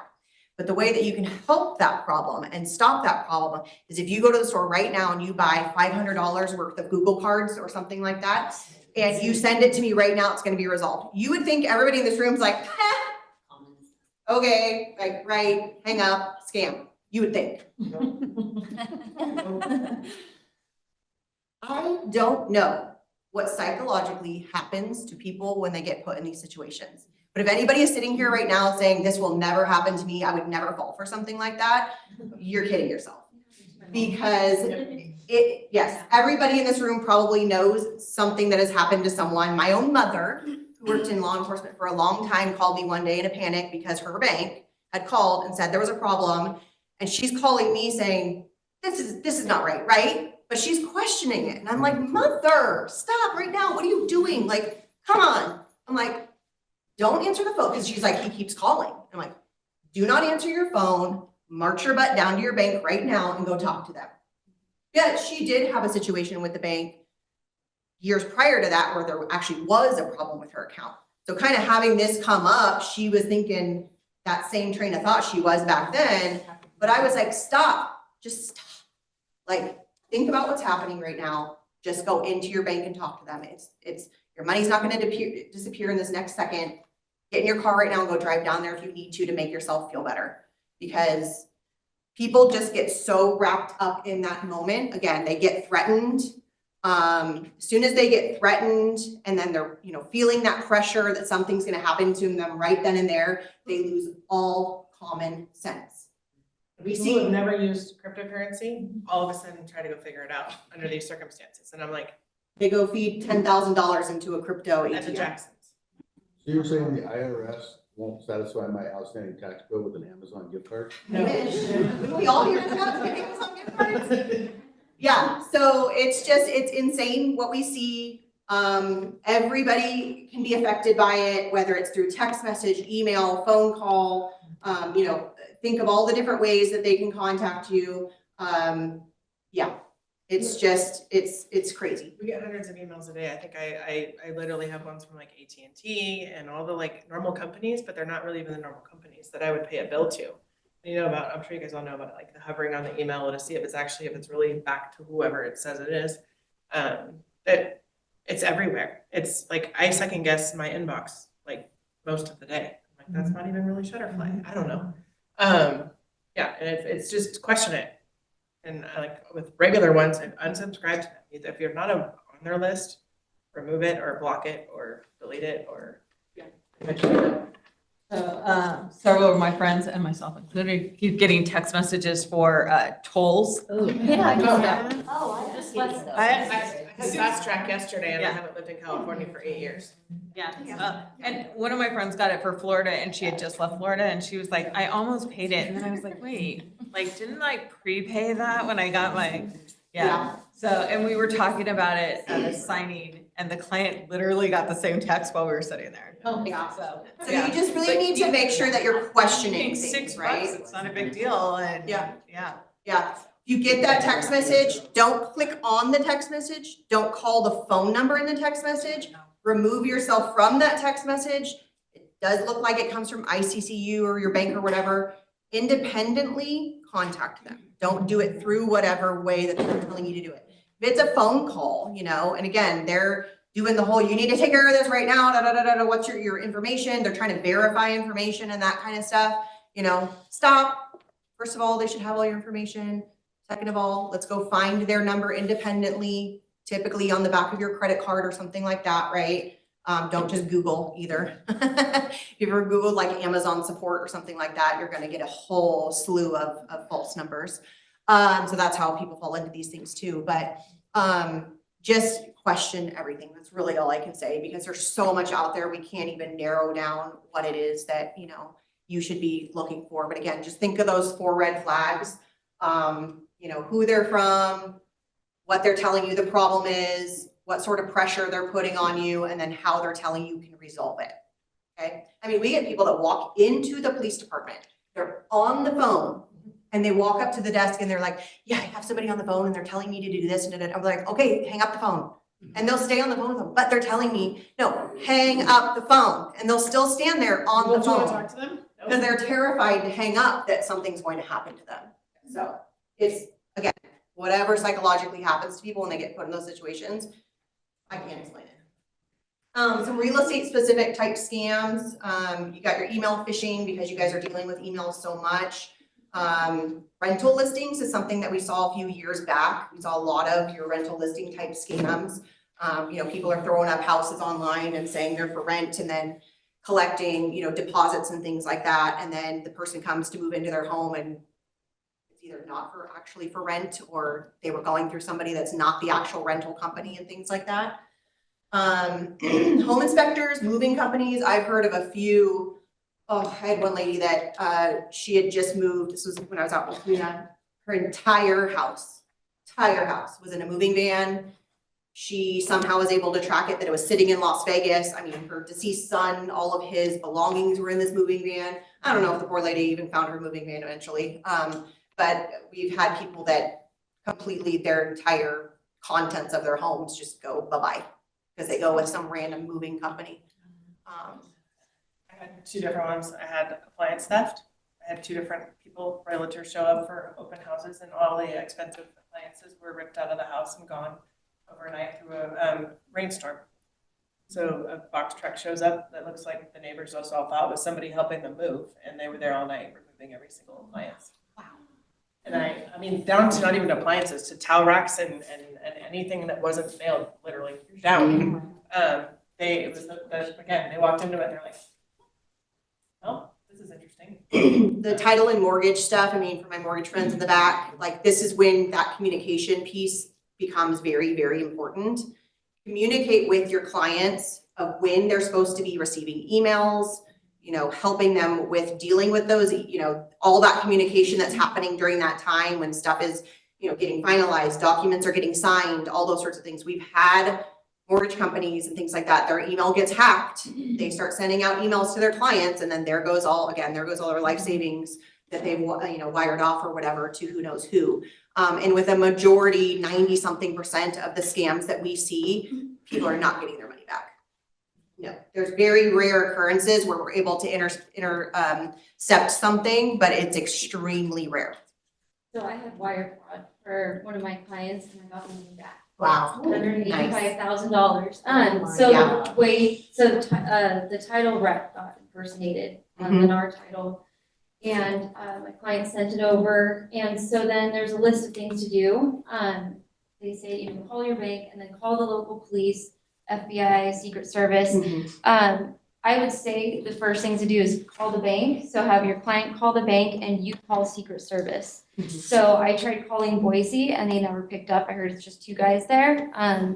So I went to the next nearest big town. I called Denver and they picked up and they shut down the bank in Ohio, completely froze that whole bank, and we were able to get the money back. Wow. So those are the first two calls that you want to do. And then the reason they say local police is more that to check on the client, right? Because they go into shock, they get scared, and we've had people commit suicide. Yeah. Lost tons of money. And so if my client started going into shock, and so had the police go over there, check on him, and but we got the money back. So that was a good story. Once the money's gone, we're not gonna find these people, to be honest with you. Like, say 9 out of 10 can get away with this. It's just they're all over the place. They're in foreign countries most of the time. Like, the odds of us finding this person and being able to re-get your client's money back or whoever is very minimal. Once that money's gone, unless you get ahead of it quick enough, once the money's gone, it's gone. We're not gonna find this person. It's very unlikely we're gonna find them. And the FBI has, I think it's 5 days. If you don't report it within 5 days, they can't even take the case. Don't even take a report. Yeah, and that info for IC3, right, is on the back of, for the FBI is on the back of that scams form. And Secret Service said within 3 days, it's already most likely across, overseas. And I think Secret Service is gonna be for like your large amounts is when they get involved, but don't quote me on that. So besides scams, again, just everything and all of it. Just some current crime trends when it comes to Meridian itself. Again, we already talked about your auto burglaries, people leaving stuff in there. What we see a lot is they'll like to think a lot of times it's your juveniles that go into neighborhoods and they literally will just go down the street and start pulling car door handles. So people are parked on the street or in their driveway and they've left goodies in there for them, then they will take them. That's why we will come in the morning and we start seeing Ottoburg, and then we start looking on a map and they're all like within the same, we can kind of tell the trail that they went on. Again, your scams and financial crimes is a huge one that we're seeing right now. So again, the best thing you can do to help us with the information we gave to you about scams today, go share that with everybody. Please get the word out for us and just share that with your family and friends. Have a conversation about it the next time you're at dinner or something like that. We just need to spread the word about that. Your typical narcotics violations are what we're seeing. Does everybody know that if marijuana is still legal in Idaho? Illegal. Please, Illegal. please educate your people that are moving here that marijuana is still illegal in Idaho. We're one of the last holdouts and we want to keep it that way.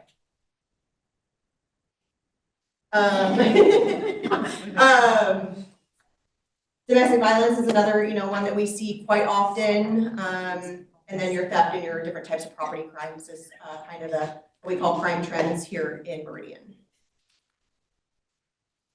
Just some resources. Again, the Ada County Crime Mapper, we talked about that. Obviously, BRR is a fantastic resource for you as well. And then your local law enforcement agency. That's why we're here. Most law enforcement agencies have some sort of service of this type where they have people that are out there in the community educating people. That's where I kind of want to give like Neighborhood Watch a plug as well. If you have, old clients or somebody that's moving into a neighborhood, find out if they have a neighborhood watch in that neighborhood. That is absolutely one of the #1 best things that any neighborhood can do for themselves and their own personal safety in their neighborhoods, because it really just brings people together, gets them to look out for each other. Because again, we're not going to see every single house all of the time, but if they know the neighbor across the street and they know the neighbors next door to them and they have their cell phone numbers and they see something suspicious going on at their neighbor's house, they have the ability to ask that neighbor, hey, is this person supposed to be at your house right now? Why you told me you're gone on vacation? And they say, absolutely not. It gives that neighbor the opportunity to call us and get somebody there. So I call my husband the mayor of our neighborhood because he has to know every single person and have conversations with them. And I'm not that way, but I'm thankful to him for that, because we do know everybody in the neighborhood and we all have all their cell phone numbers and we know everything about their lives, so. One thing to note, we get a lot of calls, Taylor and I, or emails, hey, this just happened, this person is doing this. And we have a policy that we're not gonna put out an alert to all the members with somebody's name unless they've been prosecuted. Because otherwise we've got slander, libel, all sorts of liability. We can put the situation out there. Watch out for somebody saying they're gonna pay all cash and they're, making 5 offers. That was a big thing in California for a while on the coast. They'd make offers on all the big properties with one firm they were mad at, get all the way to closing and not show, said they had all cash. These people are packed up and moved, thinking their house is going to close, and they never had any intention.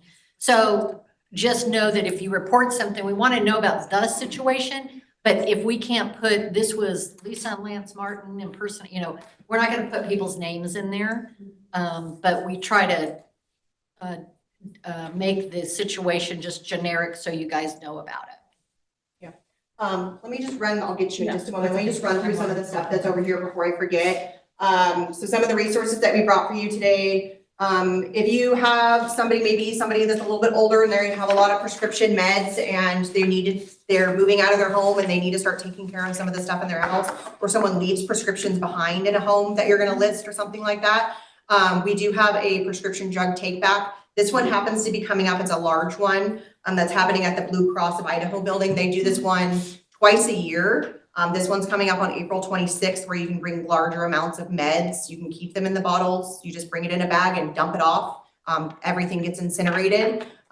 We also have bins in our lobby at the PD, and most local law enforcement agencies have bins in their lobbies that you can go and dump their meds, so that they're not going in the trash where somebody else can get to them. They're not just going, flush down the toilet or anything like that. That's the proper way to get rid of them. Christy and I do a crime prevention newsletter quarterly. So we're not sending you something like every week and inundating you. It's just quarterly. So the next one will come out in April. We just give a little breakdown of kind of what's going on for that next 3 months or things you need to be aware of and things like that. There's a QR code here if you want to subscribe. We have our Public Safety Academy coming up starting April 2nd. We're looking to fill about 4 or 6 more seats. It's several weeks long, but it's just Wednesday evenings from 6 to 9. So if you ever wondered what goes on behind the scenes at the police department, and we also do it in conjunction with the Meridian Fire Department. We do several weeks at the PD where every evening you come in and see different presentations, do tours, things like that. We take you to the Ada County Jail. We take you to the dispatch center. So it's just a deep in look at the police department and the fire department and what we do, and gives you a chance to ask questions and things like that. QR code there, but we also brought you some just paper applications if you want to fill that out. Again, we just have a few spots that need to be filled for it to start on April 2nd. We have some neighborhood watch brochures. If you ever want to share those with clients, we can get you more of those. This is a home security flyer that just kind of goes over everything interior, exterior that people need to think about at their homes to keep them safe.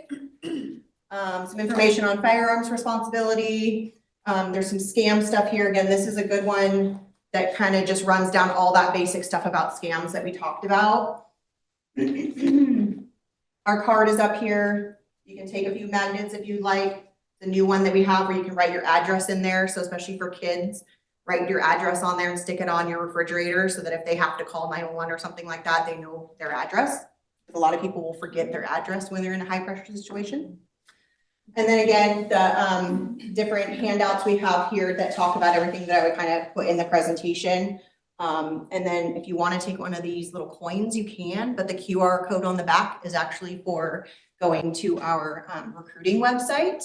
I'm going to give ourselves a plug, not saying that any of you want to change careers right now. Kind of go the other way. Yeah, go the other way. Instead of cops becoming real estate agents, agents can become cops now. If you know somebody, we are in desperate need right now for applicants. So we need to hire. We need about 30 in this next year. Mike, Yeah. you wanna do I'm not it? sure that any minutes can get the process we'll do it. and the academy. Can we be and that part kind of stuff. We absolutely can. Okay. It's your guys' market that's actually not sending some of our lateral good officers back to where they came from. They can't afford to live here either. So it's been kind of one of those struggles. That's the struggle. It's not that people are necessarily not doing the job. The job's changing, but it's definitely, the economy has affected who we're getting and where they're coming from. This is a fantastic area. We've both been in law enforcement in different states. This is a fantastic place to be in law enforcement if you really want to be. I think it's one of the best places in the country that you could be in law enforcement. So if you get any clients, they're already officers or they're thinking about it, send them our way. We're constantly giving tours to people, talking to them about the career, whether they're brand new or they're a lateral from somewhere else. We want to get people in. We want to talk to them. Tell them about our department and everything like that, because we're all, again, all the agencies in the Treasure Valley are all having the same problems, so we're fighting over people. But anybody you can send our way that has, maybe they want to be in law enforcement, they don't really know, send them our way, please. We'd love to have more officers. And they might be on live on patrol. Can you just give us a quick rundown on like the minimum requirements? Oh, for yeah. PD? I mean, not a whole in-depth. Yeah, it's 21, right? Gotta have a. What's the maximum age? Asking for Funny you say that. friends. So they have somebody that came over, he was brand new, 52. Who's fantastic shape. Oh, yeah. But Mike he was and an I wanna he was be an IT partners. guy. Yeah. So she's gonna be Tuner, I'm gonna be Hooch. I had a guy come up to me the other day, moved here from Canada, who said, I'm 42 years old, am I out of the realm? And I go, No, we're talking like 60 plus. What's the age? like I said, 52 was the guy we just had go through our academy, and he was an IT guy, like at Micron or something. I don't even remember where, but he made it all the way through. A lot of things in the Nampa guy they hired too. And then Nampa had one that was older than that. He was doing better in PT than ours. We can't even get up early enough to show up at the Right. academy. Yeah, so there's a whole bunch of requirements, but if you scan that QR code, it'll take you right to the recruiting site that lays them all out. Because there is a whole background process you have to go through, obviously drug testing, physical, you do a polygraph exam, all that good stuff in the background. Probably past the psychological portion, so. Yeah. Yeah, but then- Yeah, forget it. You do have a canine though. We're making Yeah, it I do. just about on time. time. Was there anything else people can think of, any questions or things we didn't cover that you'd want to know more about? There was one last online question Yeah. that I saw. What, if any, specific martial art would you suggest for like your wife or female loved one to take out of all of them? It's a little more on the expensive side, but it's gonna be your most useful. It's gonna be the easiest to pick up. Even at a basic understanding, jujitsu is very effective. That's really the only thing. It basically teaches you how to untangle yourself in a stress situation. I've done a few classes too, just with our chief, and it was one of those like, holy cow, okay, I can wiggle out of this. My skinny, tiny little 18-year-old had the chief pinned down and like in a chokehold, like by the time they all flipped around. And I was like, wow, it's things that you kind of muscle memory. I like that one. It gives you a really good base, and in a stressful situation, you're always gonna revert back to your lowest level of training. Given like, not gonna, things you don't know about, you're gonna go to your lowest level of training. And at a base, jujitsu is gonna give you, even I would say, 10 classes probably, you'd have a fairly decent understanding of like, how your body works and everything, and hey, I can do this to get out of this or whatever. That base is gonna be huge, because that's what you're gonna revert back to in a stressful situation. So like she said, continuing it, there is pros to that. It's not feasible for a lot of people, but if you have that base, that's what you're gonna revert back to in a stressful situation. And jiu-jitsu is gonna be your best base for that. Just so you know, don't mess with anybody up here at BRR because Taylor does jujitsu. So if you get ugly up front. All right, well, thank you so much for having us today. Our contact information's up here if you want to email us or call us any questions that we didn't cover. Taylor's going to email out most of the handouts that we have here today. I probably need to send you a few more of them. Can I do the slides too? Yeah, sure. Yeah, we can send out the presentation as well if you guys want it to help share it with anybody. And shameless plug before you go, I started adding closing gifts to the store. And the staff is daring me, saying they're not gonna sell. So will you get out there and buy them all? And we do have, if anybody is interested and able, we do have the American Red Cross blood drive today, which with weather and just outer circumstances, blood is desperately needed. So that's over at Empire Title from 10 to 4. I think they have, you have to sign up. You do have to sign up. There were still windows available. There but- were a lot. There were, oh, Yeah, yeah. oh, yeah. Okay. Thank you. Thank you guys so much.